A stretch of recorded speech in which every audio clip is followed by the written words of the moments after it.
So thank everybody for being here today. I want to introduce the lovely Kendall Breitman, who is a part of the Riverside community and is going to be doing today's webinar on intro to video podcasting from start to strategy. So Kendall, thank you so much for joining us today. We'd Yeah, thank you love, for having me. before we get started quickly, if you have a question, please drop it in the Q&A box. It's just easier for us to follow than the chat. Kendall, we'd love to know a little bit about your background and how you got started in video podcasting. But my name's Kendall Breitman. I'm the community manager at Riverside. And so basically, my whole role here is to help support the community of podcasters, video creators, content creators, and help them succeed. I also talk with product constantly about what creators are looking for, what the next steps are on their creation journey, and how we could best support that. So that's kind of a little bit about my role at Riverside. We have a community as well. So that's Conversation Creators by Riverside on Facebook. And so basically, how I kind of got started in this world is that my background's actually in media, in journalism. So I worked at MSNBC and Bloomberg News and Politico doing radio, television journalism. And through that, really learned a lot about video creation, learned a lot through radio about audio storytelling. And so then when I left journalism, I realized that what I really love about journalism wasn't particularly the writing, although I do love the writing, but it was a lot about stories and hearing people's stories and understanding what makes them them and what's important to them and what ties people together. So that's kind of what I channel into community management now is talking to a bunch of people, understanding what it is to be a video podcaster, a podcaster, whatever that is, and kind of forming that story from there and helping guide them through their journey. Tell us a little bit about audio versus video podcasting. Do you see audio becoming solely video, or do you think both of these can continue to coexist? I think that there's room for both. I really think that honestly, I know that there are a lot of stats saying that video podcasting is growing, and it is, especially like we'll get to kind of the why I think that is. But I think that a lot of people are hyping up how much video podcasting is important, and it is, but there's still a lot of space for audio podcasting. A lot of people, the majority, are still listening to podcasts in audio form. So I think that it's a lot of it because it's long form and it's storytelling, and people want to be able to like pop in their headphones and just listen on their commute or while they're doing the dishes. That's what I like to do. So I think there's like still a lot of space for that, although there's a lot of hype around video podcasting.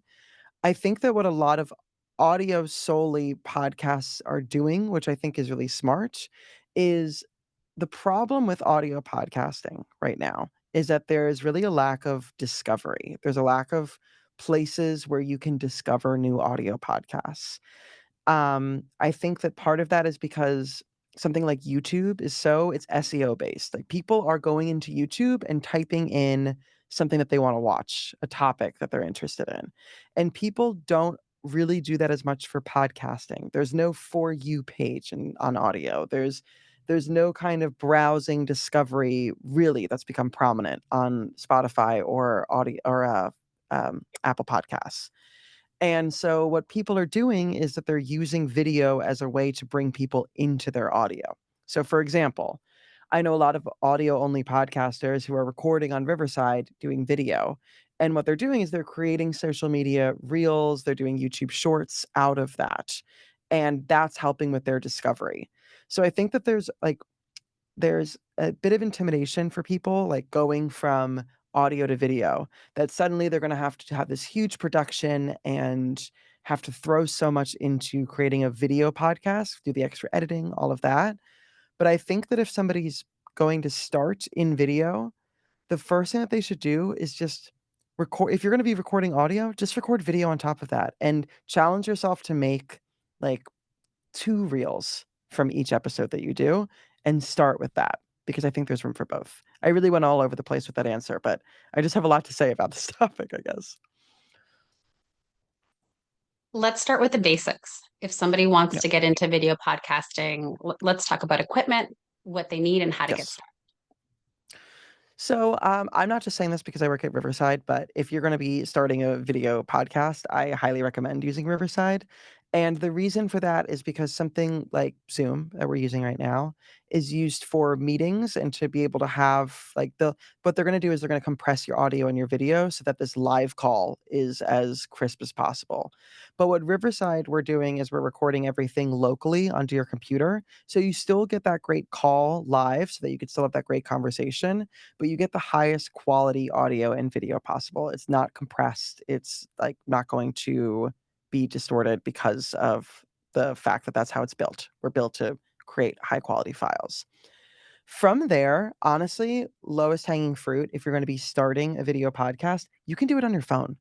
Like I actually, when I was starting with Riverside webinars, I recorded all of them on my phone.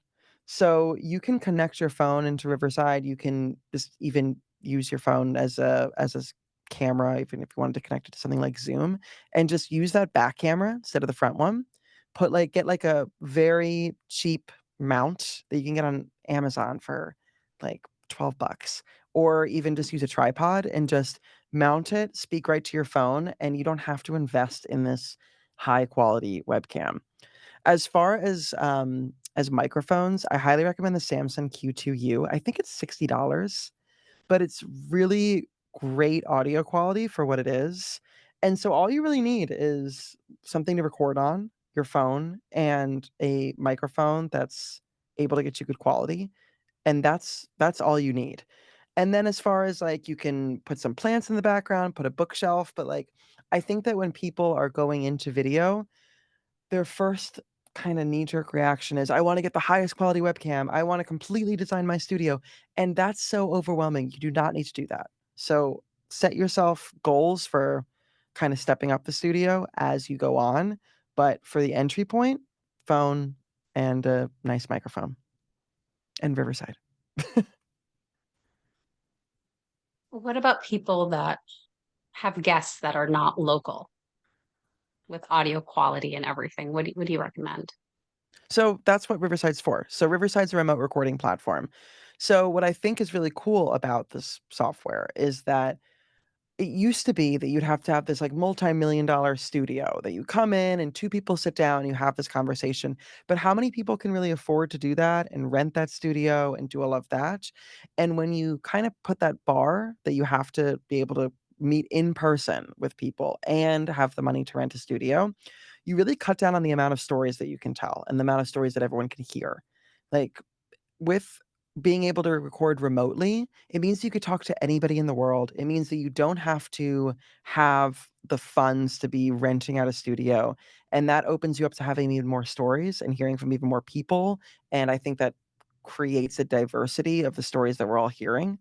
So, when I say local recording, just want to clarify, it means that we're recording directly to your computer, like the files going onto your computer. So it doesn't mean that you're both in the studio together. It means that you're remotely recording, but that you're like the video that you're recording is going onto your computer rather than getting compressed through the cloud, if that makes sense. We talked a little bit before offline about your kind of philosophy with video podcasting. Is that something that you'd like to share with everybody? Just kind of Yeah, your I mean, views on. I shared a little bit about it before. I think mostly my philosophy on video podcasting is like I'm going to be completely honest. I'm an audio podcast listener. And I know that like maybe that's controversial because I'm working at Riverside, but I love to listen to audio podcasts and I don't think that'll change because I just love that medium. And I like to be able to listen on the go and do other things. I think that when it comes to video podcasting, the really incredible part about it is to be able to record video and create shorts from it and get your show discovered.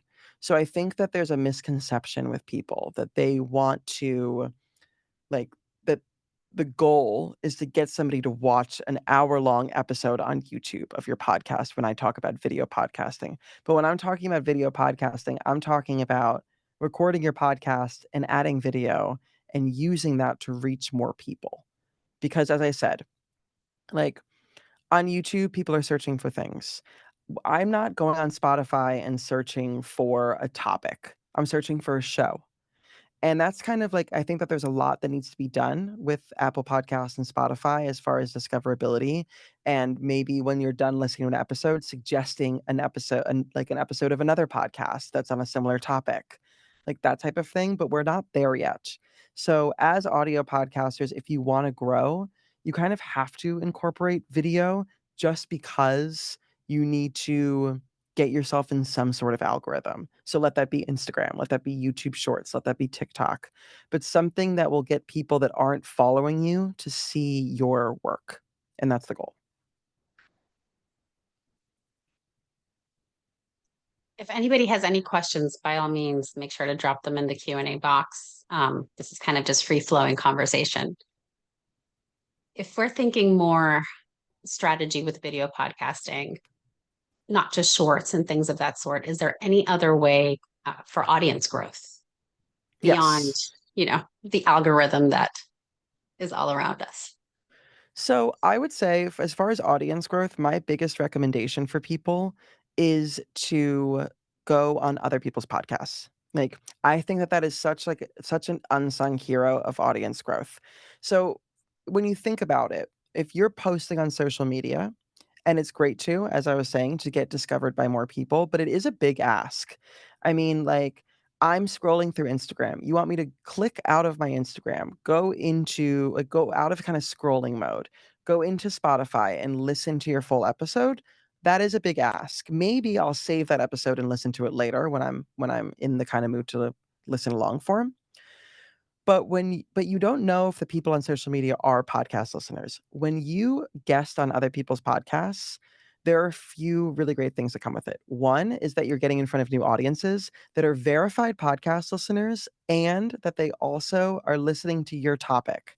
So, like, if there's somebody that's listening to, let's say, a reality TV podcast and you're a reality TV podcaster, being able to go in front of new people and have them hear your voice and maybe get more acquainted with your voice and say, "Hey, I like the way that this person talks. I wanna listen to more about them." That's such a great and easy way to get in front of more people, but some added bonuses to it is that what you get to do is you get to see how other people conduct their podcasts. So, I wanna see the email that you used to book with me. I wanna see how you sent the link. I wanna see, what you do for pre-recording chat? Do you have a pre-recording call? Do you get on Riverside 15 minutes before and talk and then press record? Like, there's a lot to be learned by how other hosts are conducting themselves. Are they using Calendly? Like, how are they booking? All of that is stuff that you can use to really hone your own craft. So, for example, I went on a podcast and with a guy named Doug Downs, and he afterwards sent me a Google file, a drive that had 3 clips. It had my headshot with, like, a quote next to it, and it was just so inspiring to be like, "Wow, that's really cool that he's packaged this stuff so that I can so easily share it." And that inspired me to start doing that with the assets that I create. So, I think that there's just a lot that you can get from guesting, and I think that's a really important way to grow your audience, for sure. And as far as with video, take advantage of YouTube's algorithm as far as, like, with SEO. So, for example, using your titles, your description, even the file name that you're uploading, putting the transcription in your file so that it's there. YouTube scanning all of that to be able to say, "Okay, this video is about this. So I'm gonna feed this to people that are looking for that." So simply just like creating a podcast, going onto YouTube and posting that video is not enough. If you really want to get in front of the right audiences, you need to do it with SEO in mind. So understanding using tools like, TubeBuddy, vidIQ, Answer the Public, those are the top 3 that I would say. Go on there, find the topics that your audience is looking for, and create a video about that topic. That's just, like, a very easy way to get your content in front of more people and get discovered by more people. Great advice. We have a question in the Q&A box. What is the value of live streaming a show? Can I stream my show with Riverside and where? Yes. So you can live stream on Riverside. We have a few ways. So you can first live stream directly into Riverside with an audience link. So basically what you're doing right now on Zoom, but you could do that on Riverside. The cool part about this also is that at the end, you get the high quality files that we always have. So you can create those clips, get your transcription, get show notes, all of that, use the editor. It's all kind of packaged in. So it's great to have for the live stream, but also great for creating things afterwards. Um, you can also stream to YouTube, Twitch, Twitter, LinkedIn. You can use an RTMP to go to Instagram and Facebook groups or your Facebook page. So you can go to all sorts of social media right directly from Riverside. As far as the benefits of streaming, there are a few. One is that, like, a lot of people find it fun. Like, a lot of people find it really nice to be able to interact directly with their audience, get those Q&As live. It's just like, not just Q&As, but also having, like, a live chat to be able to see people excited about what you're talking about. That can be a lot of fun, and that can be motivating for people. I think for some people, it's also a new challenge. They're able to like, there's no like, you can edit later, but it's live. So, there's no kind of like, "Oh, I'm gonna take out that part because you could do that later," but again, it's live. So, another part of that is that, again, with the algorithm, YouTube, Instagram, they're all pushing live. Twitter, like, I get or X, I guess it's called. I get notifications, all of us do, like, "So and so is live on Instagram right now." When you get those notifications, you know, okay, Instagram is really trying to go in on live streaming. So you need to meet that moment. So doing things like going live, people are going to get that notification and they can join you. Also, Instagram's like, hey, I appreciate the fact that you're trying to go live. I'm going to keep pushing your work because you're doing what I want you to do. So there's a bit of a game to it as far as the algorithm. But I think that mainly it's to be able to talk directly with your audience and have fun with them, listen to what they care about, get live feedback, get that engagement. It's just I think it's an intimidating thing to start, but, I really enjoy going live, and so for some people, it's just a fun thing that they do. Thank you for that. Mm. Thinking about not just social media, but now all these new AI tools, how do you see them being a part of podcasting? I think they already are I mean, I know that they already are a lot. I actually spoke about this at the podcast show in London, but, I think that a lot of people are, like, kind of weary about AI in podcasting because when you think about it, like, podcasting is one of those few mediums where it's long form, where it's long conversation. We're so used to now having like these 30-second clips that you just scroll through that it's nice to have this medium where you could like really deep dive with somebody and get to understand them and just kind of have that connection. So, as far as AI, in my opinion, I think that like you should use it to kind of take out the work that you don't want to do. Burnout in podcasting is real. Like that's why so many people stop doing it. So if you can at the end, for example, at the end of recording, like I don't want to write show notes. So I can just use AI in Riverside, for example, or another tool that you're using. But I could just use AI to write those show notes for me. I can use it to write Instagram captions for me. For on Riverside, we also you can identify clips. So we have like a clip identifier for it's called Magic Clips, and it'll identify the most kind of viral clips that you have from your conversation, create them 9 by 16 for you, and so you just kind of can download them and put them on social media. So there are a lot of things that I think that a lot of people go into podcasting because they want that long form conversation. And if they're crazy like me, they also maybe enjoy editing because I do enjoy editing. Let me know in the chat if anyone here also enjoys editing, or if you don't, let me know. But so I think that what AI can do is cut out all of that stuff that you don't necessarily want to do, that's going to bog you down, that's going to make you feel like it's more of a slog. And when you do that, I would just make sure that people with your podcast are connecting with your voice. So don't just go on ChatGPT and write me an Instagram caption and then take that and post it. Think about, okay, maybe that's a jumping off point, but what's my voice? And then go from there, because remember that a lot of people are listening to you as the host, and they're continuing to listen because they connect to you as the host, not particularly your guests. They might be great, but people come back to a show because they love the host. They love the way that they ask questions. They love the way that they analyze things. So make sure that your voice remains even when you're using AI. That's what I'd say.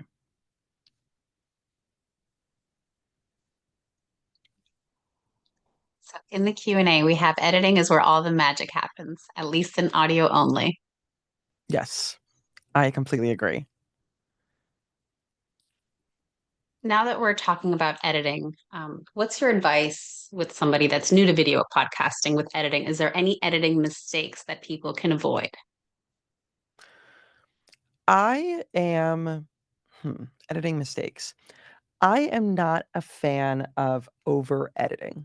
And so what I mean by that is don't take out all of the ums and ahs. Like don't take out all the silences. Like you can take out some if you feel like I was listening to a podcast the other day and somebody kept saying and it was so distracting listening to it. I wish that editor had taken out most of those likes. But there is so much power in asking a question and having a bit of silence, because you can tell that the person is thinking about what they're saying. So I think that taking out all of those silences, I would avoid. I also think there's a little bit of a trick with it, with if there's an elongated silence, it makes me sometimes if I'm zoned out a bit from a podcast, it'll make me zone back in and be like, wait, did my phone pause or something? And I'll look and make sure. And it actually is this fun little trick that it makes me tune in again a little bit more. And then as far as the ums and ahs, same kind of thing. If somebody's sitting there thinking there's so much power in knowing that that's them taking a beat, taking a second to think. So I know that a lot of people just want to slash out things and make it as short as possible and quick, but remember that it's long form, and remember that there's power in the way that people talk sometimes. So I would keep that. And as far as also, I just kind of want to jump off of the silence. I think that as hosts, as podcast hosts, not just in editing, but in the conversation, the power of silence is really incredible. I think that there's a knee jerk reaction for people that they want to, if there's a silence from their guest, they want to jump in and fill that. Like, I need to keep talking. I need to continue this. But I've gotten so many incredible moments just by letting somebody sit in their silence for a second, and then they wanna add on their next sentence, and it could be something that's so vulnerable or something that they weren't originally gonna share, but then suddenly they're like, "Oh, let me add that." So don't be afraid, not only in editing, but when you're recording, of those kinda silent moments. I don't know if anyone here has ever had any experience with that, but I just think that there's been so many powerful moments in what I record, that has come from letting that silence kinda breathe a little bit. We have two questions in the chat box. Actually, we've done Okay. one. So, do you have a trick in dealing with ums and silence in video podcasts? I know you kind of answered that already, but Yeah, no, I think that there's a difference for video podcasts, and I think that when you cut out too much, you're gonna get, those jump cuts, and you could tell that it's very jumpy. One, I would say that, I think that the way that video is right now, it's a little bit more forgiving of jump cuts. Like, when I worked in television, it was, the worst thing ever to have that, so you just never had that. But now with how people are editing, there's a little bit more forgiveness. But I would say that if you cut out an and it, looks pretty awkward, my trick to that is so, for example, in something like Riverside, 2 different things that you could do. One is usually you're gonna be if you're doing a video podcast and it's remote, you're gonna have 2 side by side, like grid, kind of 2 talking heads side by side, or you're gonna have somebody full screen. If somebody says, and you don't want that kinda, jumpy cut, switch from grid to full screen, and no one will notice. Like, it's just because that switch happens, you don't see that kind of jumpy moment. So use different scenes in Riverside or whatever you're using to kind of cut out that moment, and it makes it look much cleaner. If you're only by yourself and you don't want to do that and you're not able to do kind of the switch from full screen to grid, it's using a zoom. So if you cut and then it zooms in just a little bit and then later zooms out, like that's how you can kind of finesse these awkward cuts. So zooming and switching scenes. Those are the two recommendations that I would have as far as video. Any other recommendations with like video structuring as a way to keep your audience engaged? Yes, absolutely. So I am a huge fan of a cold open. So what that means for people that don't know is that maybe it could be just instead of leading right into, "Hi, this is Kendall from the Kendall podcast." Maybe I wanna start with a quote from my guest that I think is just so interesting or funny or, like, just really encapsulates everything about what I talked about in that episode. And it starts with that, a quick moment with you, Nancy, saying, "And that's what I think is so cool about video podcasting." And then it cuts to me, and I'm like, "Hey, I'm Kendall from the Kendall podcast. That was my guest, Nancy. We're gonna be speaking about X, Y, and Z." Giving them something right off the top. We all talk about hooks. So you have, they say 30 seconds to really bring somebody into your video and have them hooked. I'd say it's even less with how people's attention spans are right now. And so another trick that you can do is so let's say that the title, like it's about a story.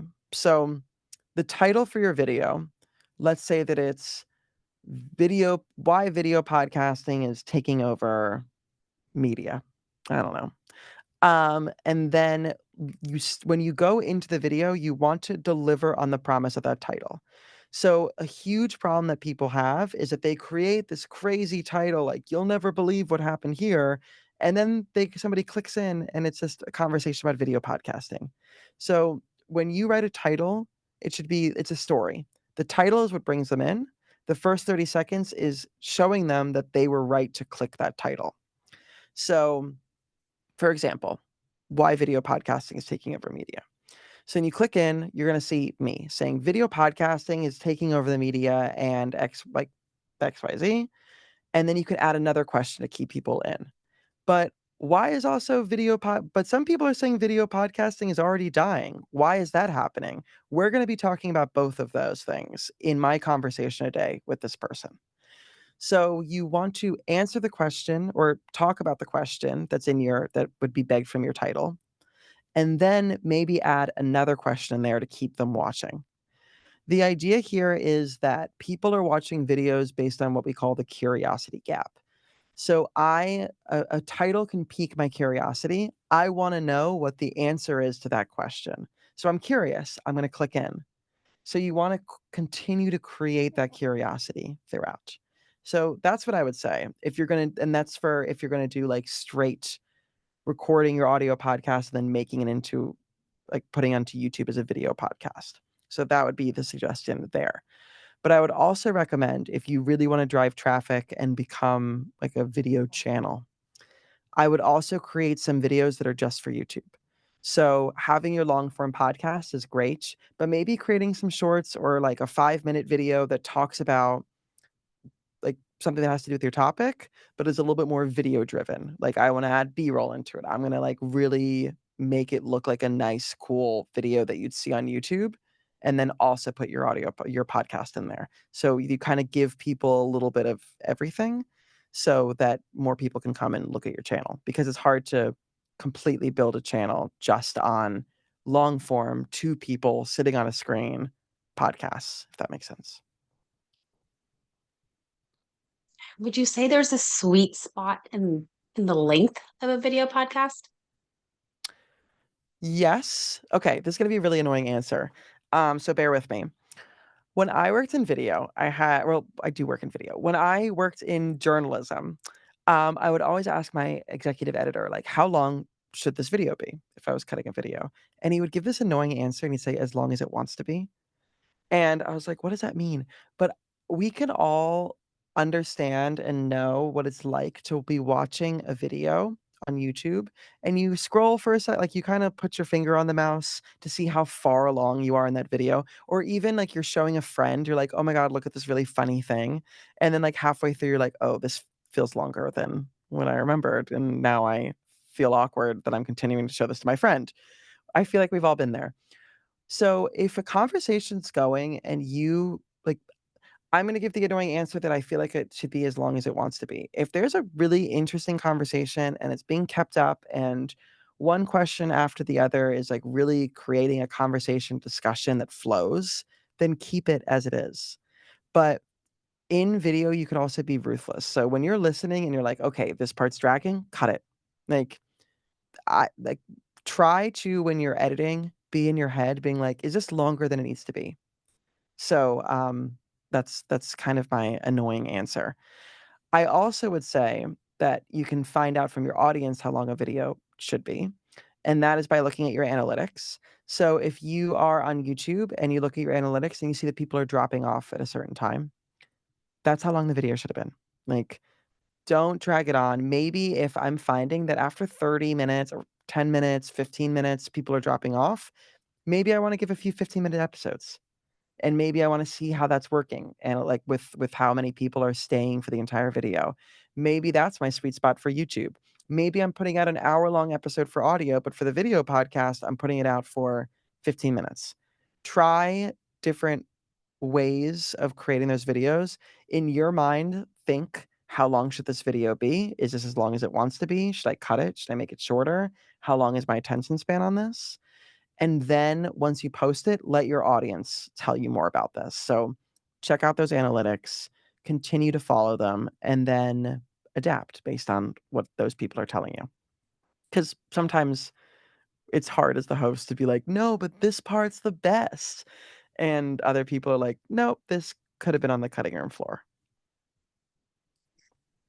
It's funny. Would you say, if we're thinking about building our audience, is it important to maybe build it just on one platform to start or just start widespread? One platform or two. I think the biggest problem that people have is, especially when it comes to burnout, is that everyone's just like, I'm going to throw videos everywhere. And there are two reasons why that's not a good idea. One is because it's exhausting. Like, no one has time for that. It's annoying. And you're not going to be able like to really engage. The other is that, again, with the algorithms, these platforms want to see you engaging with their platforms. So if I'm posting on Instagram and it's a video that's not really fit for Instagram. Like you could tell that you just kind of like threw it onto everything. It's not going to play it to people as much. But also, you don't have really time. So when somebody comments, again, when you think about the algorithm, when somebody comments on your Instagram, what Instagram wants from you is for you to comment back. And the best idea is if you're having a conversation. So somebody says, "Oh my gosh, I feel this exact same way." And you write back and you say, "Really? Like, tell me the last time you felt that way." And then they comment back. Like, you want to have conversations in your posts. If you're posting to YouTube, Instagram, TikTok, Twitter, LinkedIn, that's a lot of places to be monitoring. And you're probably going to let one or two slip through. And so suddenly you did the work, you posted it, but it's not really getting any traction because these social networks are knowing that you're just kind of posting and ghosting is what we call it, then you're not really getting any payback for it. So you're kind of doing all this work and you're not getting traction for it. So what you should do is you should think, I like to say two channels. One channel for me, one channel for the audience. It's nice if it's the same, but sometimes it doesn't happen. So for example, maybe I love Instagram. Like I just have so much fun on Instagram. I That's my platform that I enjoy. So I'm going to post on Instagram because that fills me. But I know that a lot of my audience is on LinkedIn, let's say. So I'll post on Instagram and on LinkedIn. I'm going to meet my audience where they are and I'm also going to fill my cup too. It's great if I love Instagram and my audience does too. Fine. But that's why I always recommend two because then you can kind of have fun with it and then also get in front of people.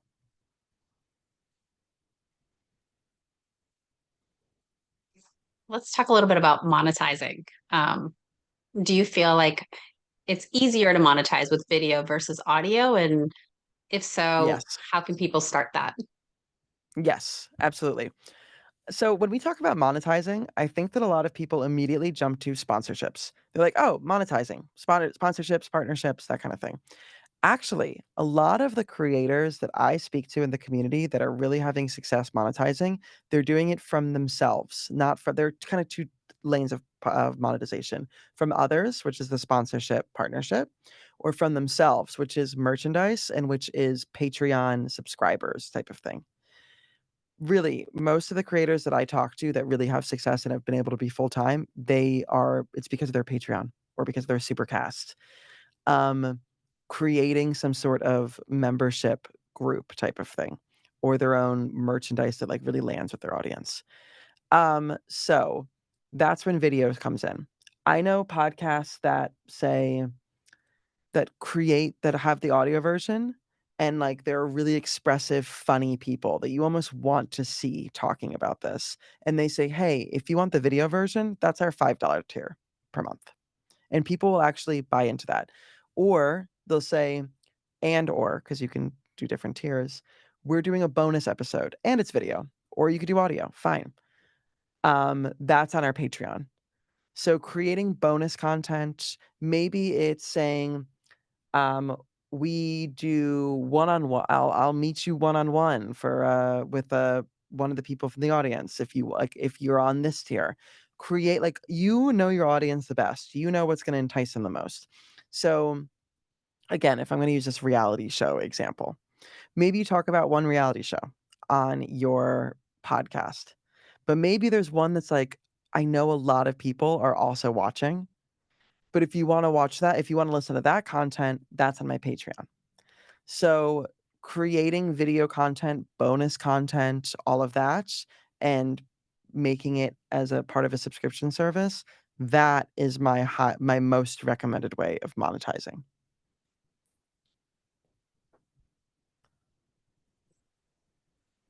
Does anybody have any other questions? No? If not, I'd love to know just some advice you'd love to kind of leave people with in the sense of either get started or you just got started and you're kind of feeling in the woes of it.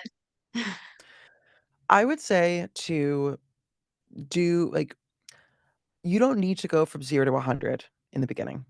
Like you don't need to go from I'm going to do audio podcasting to I'm going to do video podcasting immediately. So I would say to start by your next episode, I challenge you to record the video as well and then try to create one or two clips from it. Try that.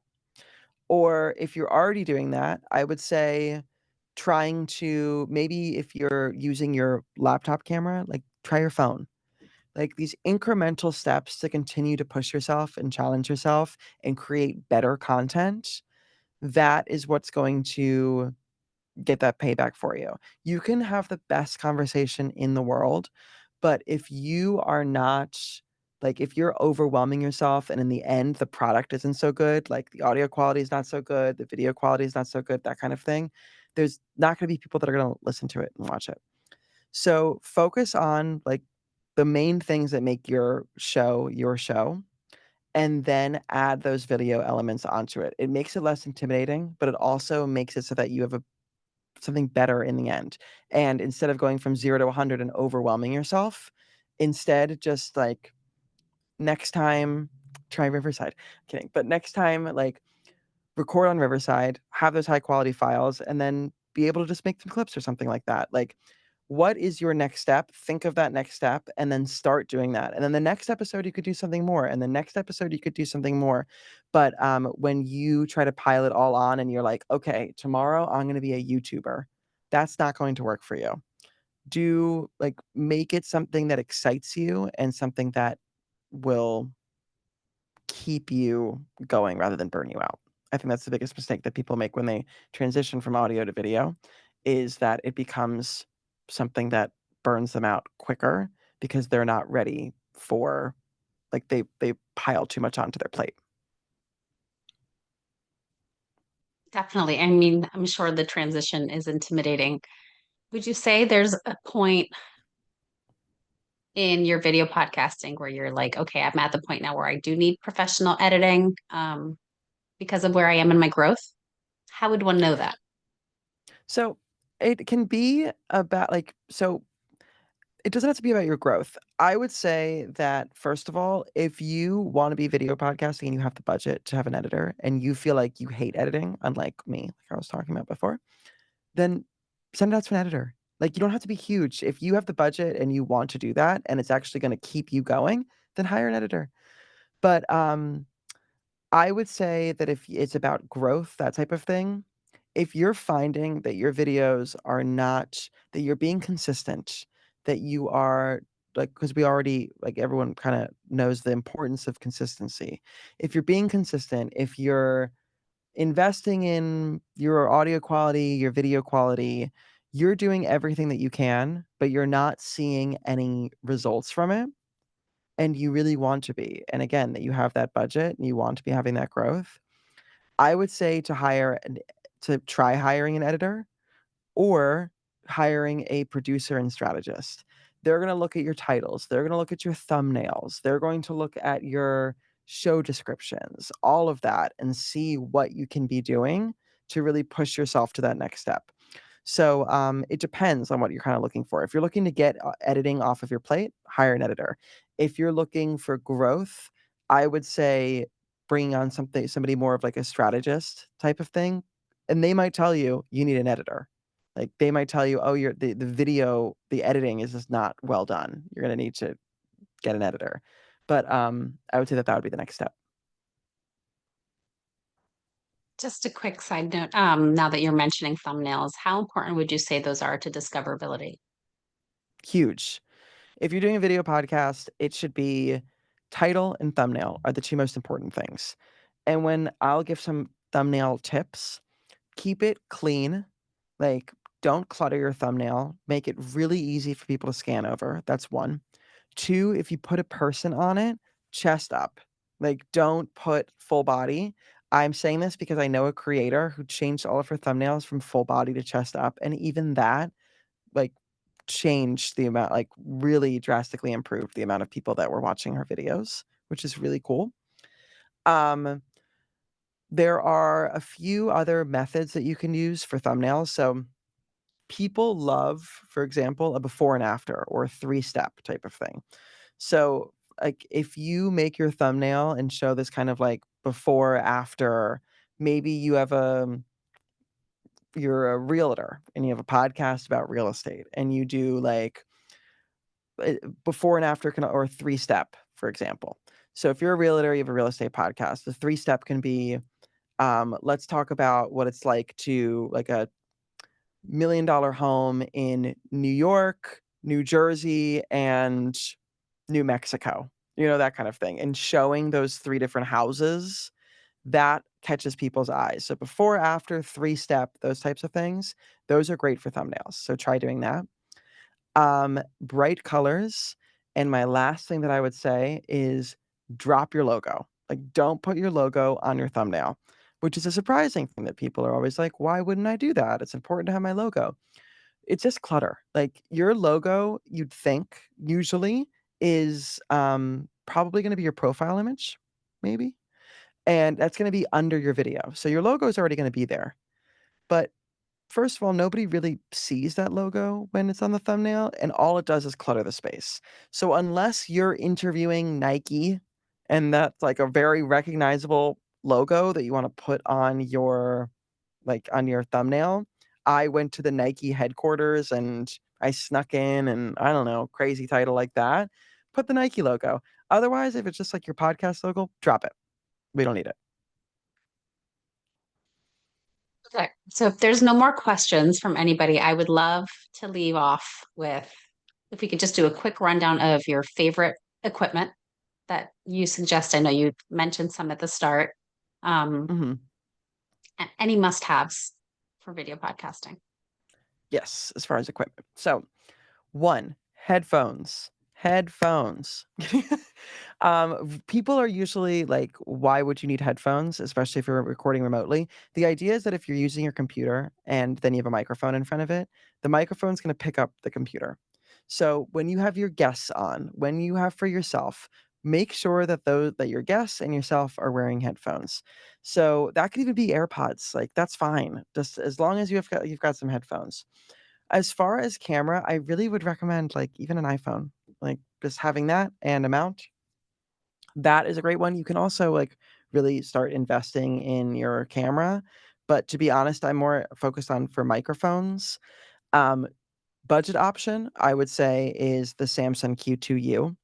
I used to say the Audio Technica ATR 2100X, but they discontinued it, which is very upsetting to me. So Samsung Q2U, budget option. If you want to step it up, the Shure SM7, no, the Shure MV7. I'm using an SM7B, and that's just because Riverside paid for the studio.